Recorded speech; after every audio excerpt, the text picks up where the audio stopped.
was here. And listen, if you are watching this video, you are probably more than likely in a spot or in a place in your life where you know how you know that there's more to your life, but you don't know how to really cultivate that, how to really draw out your area or your unique area of gifting so you can live your life according to your God-given design, right? Like I was there for a long time. I remember when I was first exposed to the principles that I'm getting ready to share with you, and I promise you I won't take a lot of your time, but I remember when I was first exposed to these principles, I was going through a very, unfortunately, a very nasty divorce. I was having situations with my children. It seemed like everybody was turning their back on me. I was having vehicles repossessed. It was a very dark time in my life. But standing here today, I will say that I'm extremely grateful for the lesson and the lessons that I learned in the midst of going through those challenging times. And so, but it was during that moment where I really began to press forward in understanding that there has to be more for my life. I know this can't be it, right? And I know that's probably where you are right now. So I want to give you some tips on how to break through that mental fog and break through the barriers, right? Of those mental barriers that's keeping you hostage from living life according to your God-given purpose and design. You know, what I found out was that it's not necessarily people are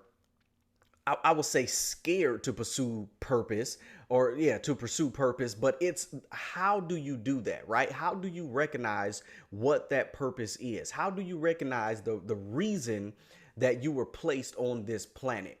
See, make no mistake about it.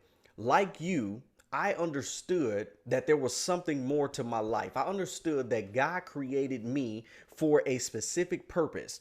He placed on the inside of us a unique area of gifting that he has given us the responsibility to cultivate and really release that to the world, right? The Bible says that it is a man's gift that makes room for him and puts him before great men. So there's something to that I had to understand. And so I went on this all out journey. I would literally read 3, 4, 5, 6 books a month. Yes, you heard me. 6 books a month, really just trying to get an understanding of who I was in him, right? So here's the thing.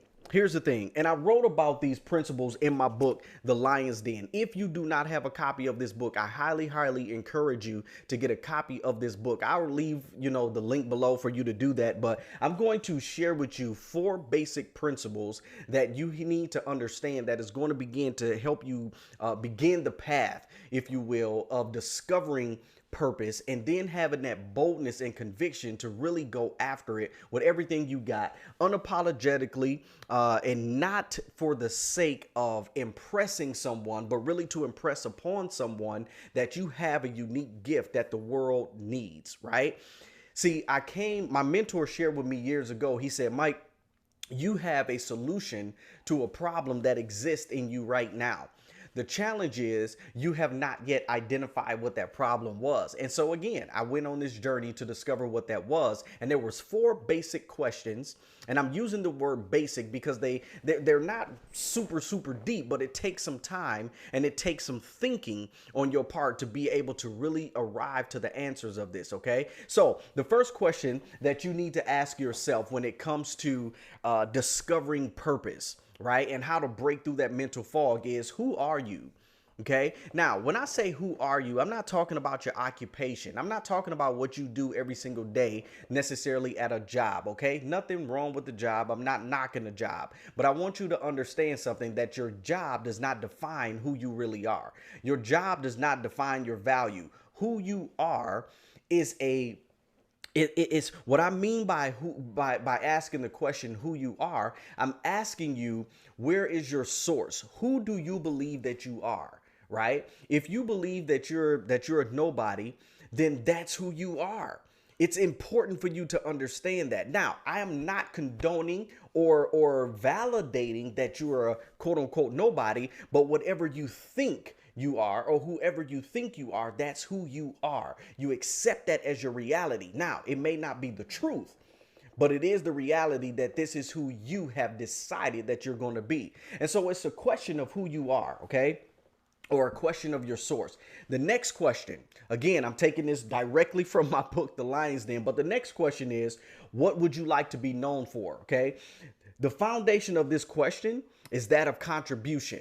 I understood, obviously, that there was more to my life than what I was experiencing, but I also understood that I wanted to be known.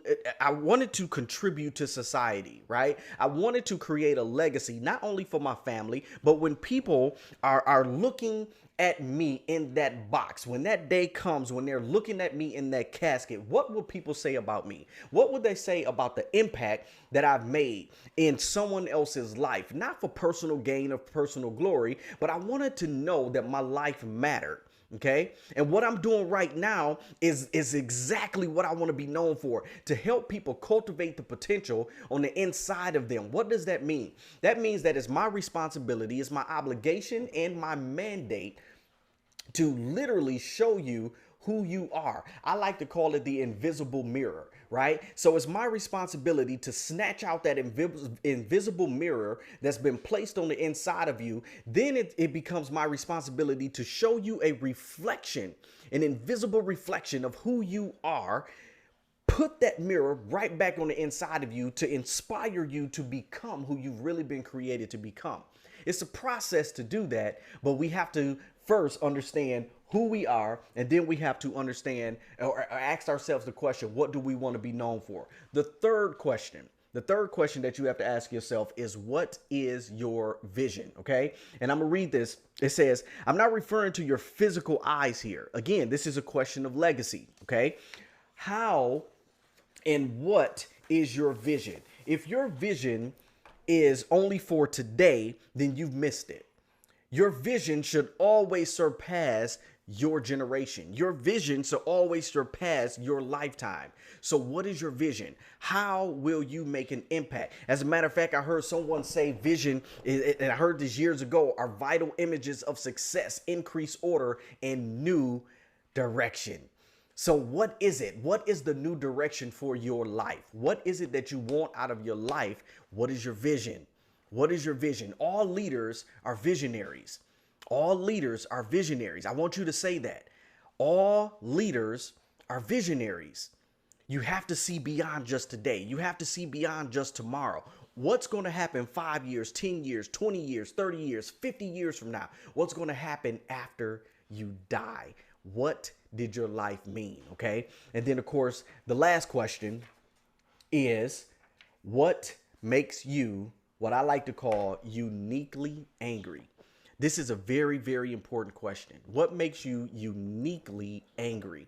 And when I say uniquely angry, you may say, Mike, listen, there's a lot of things that make me angry. I agree. So, same thing with me, right? But there's something that makes you uniquely angry. There's something that kind of boils your blood a little more than something else, right? I give you a prime example.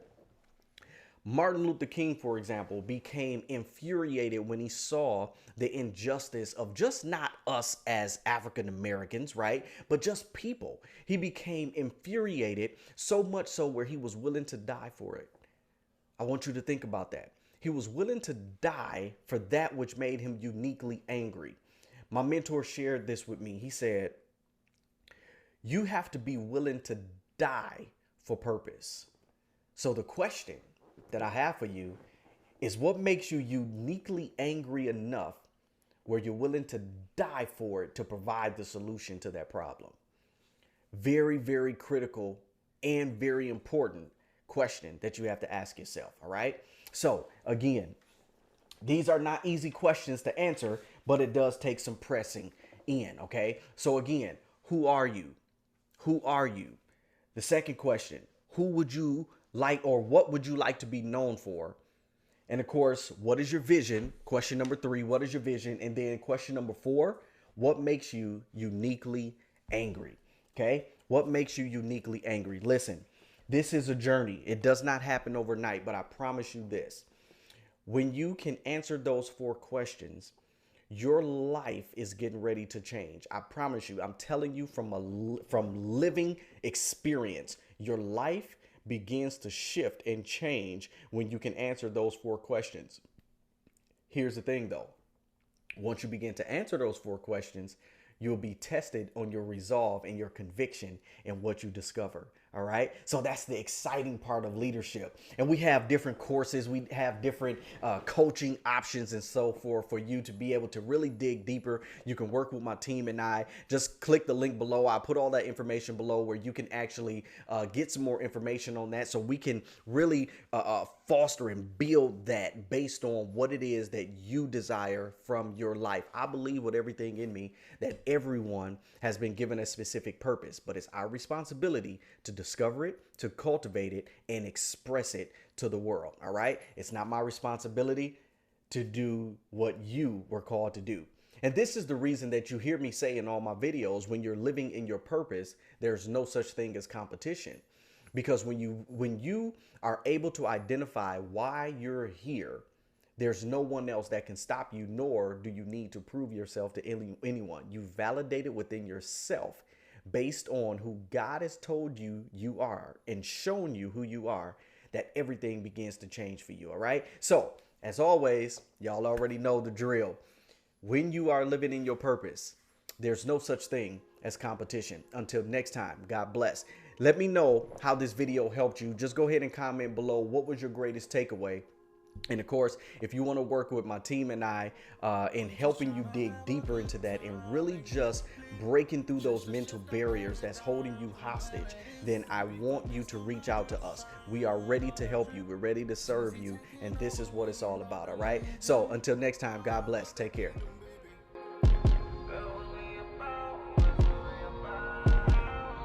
All about that kingdom, baby.